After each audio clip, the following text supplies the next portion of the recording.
Hi friends, എല്ലാവർക്കും master പീസിൻ്റെ പുതിയൊരു വീഡിയോയിലേക്ക് സ്വാഗതം. നമ്മളിന്ന് ചെയ്യാൻ പോകുന്നത് നമ്മുടെ വീട്ടമ്മമാർക്കൊക്കെ ഏറ്റവും കൂടുതൽ ഉപകാരപ്പെടുന്ന ഒരു വീഡിയോ ആണ്. എന്താണെന്ന് വെച്ച് കഴിഞ്ഞാൽ നമുക്കറിയാം ഗ്യാസ് സ്റ്റവ്, അതായത് ഗ്യാസ് അടുപ്പിലെ ബർണർ. ഈ ഒരു ബർണർ പെട്ടെന്ന് അയക്കായി നമ്മൾ വാങ്ങിയ ഒരു ചെമ്പിൻ്റെ ഒരു ഗോൾഡൻ കളർ ആയിരിക്കും. ആ ഒരു കളറിൽ നിന്നൊക്കെ മാറി പെട്ടെന്ന് തന്നെ അതൊരു വൃത്തികേടായ ഒരു ബ്ലാക്ക് കളറിലേക്ക് മാറാറുണ്ട്. അതുകൊണ്ട് തന്നെ അതിൻ്റെ ഹോളുകളൊക്കെ അടഞ്ഞ് പിന്നീട് ഗ്യാസ് കറക്റ്റായിട്ടുള്ള ആ ഒരു ഫ്ലോയിൽ വരുന്നില്ല. അപ്പോൾ അതെങ്ങനെ വളരെ സിമ്പിളായിട്ട് ക്ലീൻ ചെയ്യാവുന്നത് എന്നാണ് നമ്മുടെ വീഡിയോ. ഈ ഒരു വീഡിയോ നമ്മൾ കുറച്ച് മുമ്പ് ചെയ്തിരുന്നു, പക്ഷേ അതിൽ നിന്ന് വ്യത്യസ്തമായിട്ട് അതിനേക്കാളും ഏകദേശം 90% ക്ലീൻ ആവുന്ന ഒരു വീഡിയോ ആണ്. കഴിഞ്ഞ തവണ ചെയ്തത് ക്ലീൻ ആവില്ല എന്നല്ല, കഴിഞ്ഞ തവണ ചെയ്തത് കുറച്ചൊക്കെ ക്ലീൻ ആകുന്നുണ്ട്. പക്ഷേ അതിനേക്കാളും എത്രയോ പെർഫെക്റ്റ് ആയിട്ട് ബർണർ ക്ലീൻ ചെയ്യാൻ പറ്റിയ വളരെ സിമ്പിളായിട്ടുള്ള ഒരു ട്രിക്കാണ്. ഇപ്പോൾ ഇതാണ് നമ്മളിപ്പോൾ ചെയ്തതിൻ്റെ ആഫ്റ്ററും ബിഫോറും ഫോട്ടോസാണ് കാണുന്നത്. നമ്മൾ ക്ലീൻ ചെയ്യുന്നതിന് മുമ്പുള്ള ഫോട്ടോ, അതുപോലെ ക്ലീൻ ചെയ്തതിന് ശേഷമുള്ള ഫോട്ടോ. ഇങ്ങനെ ഇത്രത്തോളം മാറ്റം വരുത്താൻ പറ്റും നമ്മുടെ ഓരോ ബർണറിലും. വളരെ സിമ്പിളായിട്ട് തന്നെ ഇത് ചെയ്യാൻ പറ്റും. അപ്പോൾ ഇനി കൂടുതലായിട്ടൊന്നും പറയുന്നില്ല, നേരെ വീഡിയോയിലേക്ക് കിടക്കുന്നതിന് മുമ്പ് ചാനൽ സബ്സ്ക്രൈബ് ചെയ്യുക. അതുപോലെ ബെല്ലൈക്കൺ കൂടി ഒന്ന് എനേബിൾ ചെയ്ത് വെക്കുക. അപ്പോൾ നമുക്ക് നേരെ വീഡിയോയിലേക്ക് കിടക്കാം. നമ്മളിപ്പോൾ ക്ലീൻ ചെയ്യാൻ ഉദ്ദേശിക്കുന്ന ബർണർ, ഗ്യാസ് ബർണർ ഇതാണ്. അപ്പോൾ ഈ ഒരു ബർണർ ഒരുപാട് പഴക്കമൊന്നുമില്ല, എങ്കിൽ കൂടിയിട്ട് കുറച്ച് കാലം ഉപയോഗിക്കുമ്പോൾ തന്നെ ഇതുപോലെ ഒരു കളറൊക്കെ മാറി നമ്മൾ വാങ്ങുന്ന സമയത്തുള്ള ആ ഒരു തിളക്കമൊന്നും ഉണ്ടാവാറില്ല. അതുപോലെ തന്നെ കുറച്ച് കാലം ഉപയോഗിച്ച് കഴിഞ്ഞാൽ ഇതിൻ്റെ ഹോളുകളൊക്കെ അടയുകയും ഗ്യാസിൻ്റെ ഫ്ലോ കറക്റ്റായിട്ട് പെർഫെക്റ്റ് ആയിട്ട് വരില്ല. അപ്പോൾ നമുക്ക് നമ്മുടെ ബർണർ ക്ലീൻ ചെയ്യാൻ ആവശ്യമുള്ള സാധനങ്ങൾ പറയുന്നത് ഒക്കെ നമ്മുടെ വീട്ടിൽ തന്നെ ഉണ്ടാവുന്ന സാധനങ്ങളാണ്. ആദ്യമായിട്ട് പറയുന്നത് ഹാർപ്പിക്ക്. ഇതൊന്നും ഇത്രയൊന്നും വേണ്ട കേട്ടോ, ഇതൊക്കെ കുറച്ച് മതി, കുറച്ച് മതി, ഏകദേശം ഒരു ടേബിൾ സ്പൂണൊക്കെ മതി. അപ്പം ഹാർപ്പിക്ക് ഉണ്ട്. അതുപോലെ തന്നെ സിട്രിക് ആസിഡ് എന്ന് പറഞ്ഞാൽ നമ്മുടെ സൂപ്പർ മാർക്കറ്റിലൊക്കെ ചോദിച്ചു കഴിഞ്ഞാൽ കിട്ടും സിട്രിക് ആസിഡ്. ഇനി ഈ സിട്രിക് ആസിഡ് ഇല്ലെങ്കിൽ പ്രശ്നമൊന്നുമില്ല, അതിന് പകരം ചെറുനാരങ്ങ ഉപയോഗിച്ചാൽ മതി. ഒരു ചെറുനാരങ്ങ എടുത്ത് അതിൻ്റെ ചെറുനാരങ്ങ നീര് ഉപയോഗിച്ചാലും മതി. സിട്രിക് ആസിഡ് ഉണ്ടെങ്കിൽ അത് ഉപയോഗിക്കുക. പിന്നെ അപ്പക്കാരം, അതായത് ബേക്കിംഗ് സോഡ, പിന്നെ കുറച്ച് സുർക്ക എടുത്തിട്ടുണ്ട്. സുർക്ക എന്ന് പറഞ്ഞാൽ വിനാഗിരി. ഇത്രയും സാധനങ്ങൾ നമുക്ക് ആവശ്യമുള്ളൂ. അതുപോലെ കുറച്ച് ചുടുവെള്ളം വേണം കേട്ടോ. അപ്പോൾ നമുക്ക് നേരെ നമ്മുടെ വീഡിയോയിൽ കിടക്കാം. അപ്പോൾ നമ്മൾ ഇതുപോലത്തെ ഒരു ഗ്ലാസിൻ്റെ ഒരു ബോട്ടിൽ എടുത്തിട്ടുണ്ട്. പ്ലാസ്റ്റിക്കിൻ്റെ ഒന്നല്ല എടുത്തത്, കാരണം ഇതിലേക്ക് ചുടുവെള്ളം ഒഴിക്കാനുണ്ട്. അതുകൊണ്ടൊക്കെയാണ് ഇങ്ങനത്തെ ഒരു ബോട്ടിൽ എടുത്തത്. ഇനി നമ്മൾ ചെയ്യേണ്ടത് ഇതിലേക്ക് ചുടുവെള്ളം ഒഴിച്ചു കൊടുക്കാൻ വേണ്ടത്. ഈ 2 ബർണർ മൂടുന്ന വിധത്തിലുള്ള അത്രയും ഒഴിച്ചാൽ മതി. ഏകദേശം ഒരു കപ്പ് ചുടുവെള്ളം ഒഴിച്ചു കൊടുത്താൽ മതി.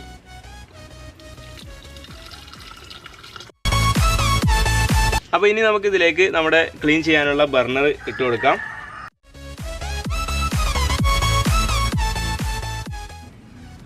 ഓക്കെ, രണ്ടാമത്തെ ബർണർ ഇതിലേക്ക് ഇട്ട് കൊടുക്കാം.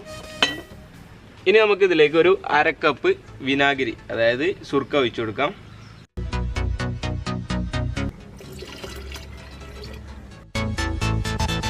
ഇനി നമുക്ക് ഇതിലേക്ക് അപ്പക്കാരം ഇട്ട് കൊടുക്കേണ്ടത്, അതായത് ബേക്കിംഗ് സോഡ ഒരു ടേബിൾ സ്പൂൺ ഇട്ട് കൊടുക്കാം.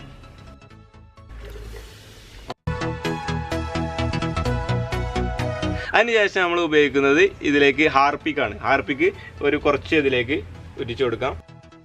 ഏകദേശം ഒരു 5-6 തുള്ളി ഇട്ടിച്ചു കൊടുത്താൽ മതി. ഇനി നമുക്ക് ഇതിലേക്ക് സിട്രിക് ആസിഡും കൂടി ഇട്ട് കൊടുക്കണം. സിട്രിക് ആസിഡ് ഇല്ലെങ്കിൽ ഒരു പ്രശ്നമില്ല, ഒരു ചെറുനാരങ്ങ എടുത്ത് അതിൻ്റെ നീര് ഇതിലേക്ക് ആക്കി കൊടുത്താൽ മതി.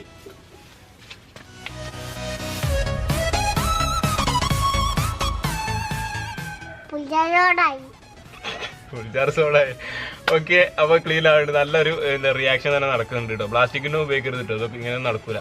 അപ്പോൾ നമ്മൾ ഇതിൻ്റെ റിയാക്ഷനൊക്കെ കഴിഞ്ഞു. പൊങ്ങി വന്നതൊന്നും പ്രശ്നമില്ല കേട്ടോ. അത് ബേക്കിംഗ് സോഡയും പിന്നെ അതുപോലെ തന്നെ സിട്രിക് ആസിഡ്. ഇനി ബേക്കിംഗ് സോഡയിലേക്ക് സിട്രിക് ആസിഡിന് പകരം നമ്മുടെ ലെമണിൻ്റെ, അതായത് ചെറുനാരങ്ങയുടെ നീര് ആക്കി കൊടുത്താലും ഇതുപോലെ തന്നെ സംഭവിക്കാം. പക്ഷെ ഇത്ര സ്ട്രോങ് ഉണ്ടാവില്ല. അതുകൊണ്ടാണ് ഞാൻ സിട്രിക് ആസിഡ് കിട്ടുകയാണെങ്കിൽ അത് തന്നെ ഉപയോഗിക്കാൻ പറഞ്ഞത്. അപ്പോൾ ഹാർപ്പിക്കും നമ്മൾ ഇതിലേക്ക് ആക്കി കൊടുത്തു. ഇനി നമുക്കിത് ചെറുതായിട്ടൊന്ന് മിക്സ് ചെയ്യുകയാണെങ്കിൽ ഇനി നമുക്ക് ഏകദേശം ഒരു 15 മിനിറ്റ് വെയിറ്റ് ചെയ്യാം. അപ്പോൾ നമ്മൾ ഏതായാലും ഒരു 15 മിനിറ്റ് വെയിറ്റ് ചെയ്തിട്ടുണ്ട്. ഇനി നമുക്ക് നമ്മുടെ ഈ ഒരു ബർണർ ഇതിൽ നിന്ന് എടുക്കാം. ഓക്കെ, ഇപ്പം തന്നെ കണ്ടോ ഒരുപാട് കളർ വ്യത്യാസം വന്നിട്ടുണ്ട്. ഇനി നമുക്ക് ഈ ഒരു സ്റ്റീൽ സ്ക്രബ്ബർ ഉപയോഗിച്ച് ഒന്ന് ഉരച്ചു കൊടുത്താൽ മതി. ജസ്റ്റ് ഒന്ന് ഉരച്ചു കൊടുത്താൽ മതി.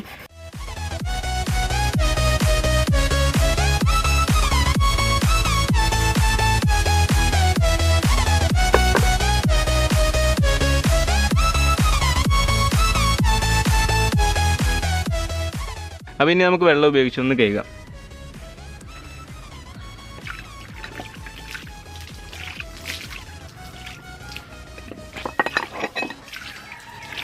ഓക്കെ, നമ്മൾ കഴുകി വെച്ചിട്ടുണ്ട്. ഇപ്പം നിങ്ങൾ കാണുന്നുണ്ടാവും നല്ല മാറ്റം തന്നെ വന്നിട്ടുണ്ട്. പഴയ ഫോട്ടോ ആണ് ഇപ്പോൾ കാണുന്നത്. ക്ലീൻ ചെയ്യുന്നതിന് മുമ്പുള്ള അവസ്ഥ എന്ന് പറയുന്ന ആ ഒരു പിക്ചറും അതുപോലെ ഇതിൻ്റെ ബാക്ക് സൈഡിലായിട്ട് കാണുന്ന ഈ ഒരു പിക്ചറും രണ്ടും കൂടി നിങ്ങൾക്കൊരു കമ്പയർ ചെയ്താൽ തന്നെ അറിയാം നല്ല മാറ്റം തന്നെയുണ്ട്. അപ്പോൾ ഈ ഒരു രീതി എല്ലാവരും ഒന്ന് പരീക്ഷിച്ച് നോക്കുക, നല്ല മാറ്റം തന്നെ ഉണ്ടാവും. പിന്നെ മറ്റൊരു കാര്യം പറയാനുള്ളത്, ഇതുപോലെ ക്ലീൻ ചെയ്ത് കഴിഞ്ഞാൽ തന്നെ ഒന്ന് ഇതുപോലെ നല്ല ക്ലീനായി കിട്ടും. അതുപോലെ തന്നെ ഇതിൻ്റെ ഹോളുകളുണ്ടല്ലോ, ഈ ഹോളുകളൊക്കെ പല വീടുകളുടേതും ഇങ്ങനെ ക്ലീൻ ചെയ്യാതിരുന്ന് കഴിഞ്ഞാൽ അടഞ്ഞിട്ടുണ്ടാവും. അതുകൊണ്ട് തന്നെ ഗ്യാസ് ഫ്ലോ കറക്റ്റായിട്ട് വരില്ല. അപ്പോൾ ആ ഒരു പ്രശ്നത്തിനും ഇത് നല്ലൊരു പരിഹാരമാണ്. അപ്പോൾ എല്ലാവരും ഒന്ന് ക്ലീൻ ചെയ്ത് വെക്കുക.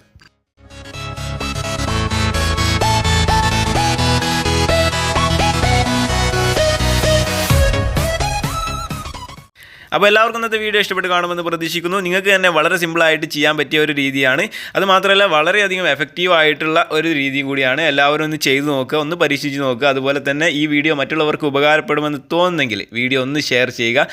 ഇതുപോലത്തെ ഉപകാരപ്രദമായിട്ടുള്ള വീഡിയോകൾക്ക് മാസ്റ്റർ പീസ് എന്ന ഞങ്ങളുടെ യൂട്യൂബ് ചാനൽ സബ്സ്ക്രൈബ് ചെയ്യുക. തൊട്ടടുത്ത് കാണുന്ന ബെൽ ഐക്കണും കൂടി ഒന്ന് എനേബിൾ ചെയ്യുക.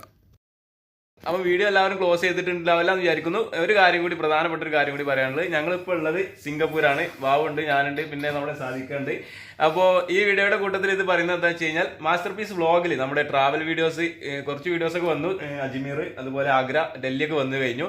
അപ്പോൾ അതുപോലെ തന്നെ അടുത്തതായിട്ട് വരാൻ പോകുന്നത് സിംഗപ്പൂർ യാത്രയുടെ അടിപൊളി വീഡിയോസാണ്. അപ്പോൾ അത് നിങ്ങൾക്ക് കറക്റ്റായിട്ട് ലഭിക്കാൻ വേണ്ടി സിംഗപ്പൂർ ഒരു ഏകദേശം 8 ദിവസം ഉണ്ടാവും. നല്ല കിടിലനാക്കി നമ്മൾ ഷൂട്ട് ചെയ്ത് നിങ്ങളിലേക്ക് എത്തിക്കാനാണ് പ്രതീക്ഷിക്കുന്നത്. അപ്പോൾ നിങ്ങളുടെ സപ്പോർട്ട് വേണം. അതുകൊണ്ട് തന്നെ മാസ്റ്റർ പീസ് വ്ളോഗ് എന്ന ഞങ്ങളുടെ യൂട്യൂബ് ചാനൽ സബ്സ്ക്രൈബ് ചെയ്യുക. ഇവിടെ കാണുന്ന ഈ റൗണ്ടിൽ ക്ലിക്ക് ചെയ്ത് കഴിഞ്ഞാൽ നിങ്ങൾക്ക് ചാനൽ സബ്സ്ക്രൈബ് ചെയ്യാവുന്നതാണ്. അപ്പോൾ ഓക്കെ, അപ്പോൾ എല്ലാവരും സപ്പോർട്ട് ചെയ്യുക. നല്ലൊരു വീഡിയോ ആയിട്ട് വീണ്ടും കാണാം.